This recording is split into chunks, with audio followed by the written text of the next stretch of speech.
C'est une maladie qui touche une partie importante de la population, 1%.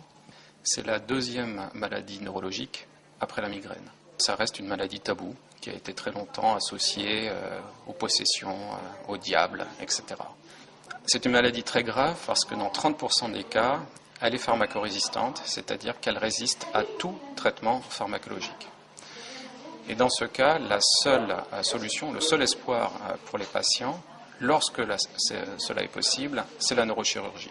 Et si on arrive à identifier quelle est la zone du cerveau qui est malade, on va pouvoir proposer une neurochirurgie, c'est-à-dire enlever cette zone et espérer soit guérir le patient de façon définitive, soit le rendre pharmacosensible, c'est-à-dire que les drogues maintenant vont pouvoir agir et contrôler son épilepsie. Il y a très peu de patients qui peuvent accéder à la neurochirurgie parce qu'il y a très peu de centres, très peu de lits qui permettent de le faire. Il y a environ 400 cas par an de neurochirurgie, alors qu'il y a 3000 patients qui sont opérables. Si on opère un enfant à l'âge de 5 ans et qu'on a gagné en termes de coûts au bout de 8 ans, et que si on ne le fait pas, il va peut-être garder une épilepsie toute sa vie, au bout du compte, on est gagnant.